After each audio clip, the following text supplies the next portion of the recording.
മടുത്തു. ഇനി എങ്ങനെ ഈ വർക്കൊക്കെ ചെയ്യാം? ഈ മനീഷ എങ്ങനെ ഈ വർക്കെല്ലാം ചെയ്തു തീർക്കുന്നത് ഇത്ര പെട്ടെന്ന് തന്നെ? എന്ത് ഹാപ്പി ആയിട്ട് അവള് വർക്കൊക്കെ ചെയ്യുന്നേ? അവളോട് തന്നെ ചോദിക്കാം. ഒരു മനീഷേ, നീ എങ്ങനെയാ നിന്റെ വർക്കൊക്കെ കംപ്ലീറ്റ് ആയിട്ട് ചെയ്യുന്നത്? ഇത്ര ഹാപ്പി ആയിട്ട് ഇരിക്കാൻ നിനക്ക് എങ്ങനെ സാധിക്കുന്നു? എടി, ഞാൻ എൻ്റെ ഡിഗ്രി കഴിഞ്ഞപ്പോൾ തന്നെ എൻ്റെ പിൻകോഡിലുള്ള കൗൺസിലറുടെ അടുത്ത് പോയിട്ട്, ഏകജാലക കേന്ദ്രയുടെ കൗൺസിലർ ഉണ്ട്, അവിടെ പോയിട്ട് ഞാൻ എൻ്റെ സ്കില്ല് കണ്ടെത്താനുള്ള അസസ്മെന്റ് എടുത്തിരുന്നു. ആ അസസ്മെന്റിൽ എൻ്റെ ഇൻബോൺ ടാലന്റ് എന്താണെന്നും എന്താണ് എൻ്റെ ഇന്റലിജൻസ് ഇതെല്ലാം കൃത്യമായി മനസ്സിലാക്കിയിട്ടാണ് എനിക്ക് വേണ്ട വർക്ക് ഞാൻ തിരഞ്ഞെടുത്തത്.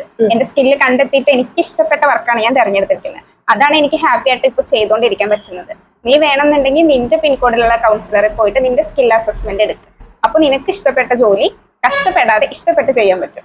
ഓക്കെ, കേരളത്തിലെ എല്ലാ പിൻകോഡിലും ഏകജാലക കേന്ദ്രയുടെ കൗൺസിലർ ഉണ്ട്. അപ്പൊ നീ നിന്റെ പിൻകോഡിലെ കൗൺസിലറിനെ പോയി കണ്ടിട്ട് നിന്റെ അസസ്മെന്റ് എടുക്കും. എങ്കിൽ പിന്നെ ഞാൻ ഇന്ന് തന്നെ എന്റെ പിൻകോഡിലുള്ള കൗൺസിലറിനെ പോയി കാണുന്നുണ്ട്. എന്നിട്ട് എന്റെ സ്കിൽ ഏതാണെന്ന് എനിക്ക് കണ്ടുപിടിക്കാൻ പറ്റുമല്ലോ. എന്നിട്ട് എനിക്ക് ഇഷ്ടപ്പെട്ട ജോലിയിൽ കയറണം. Thank you Manisha. ഓക്കെ.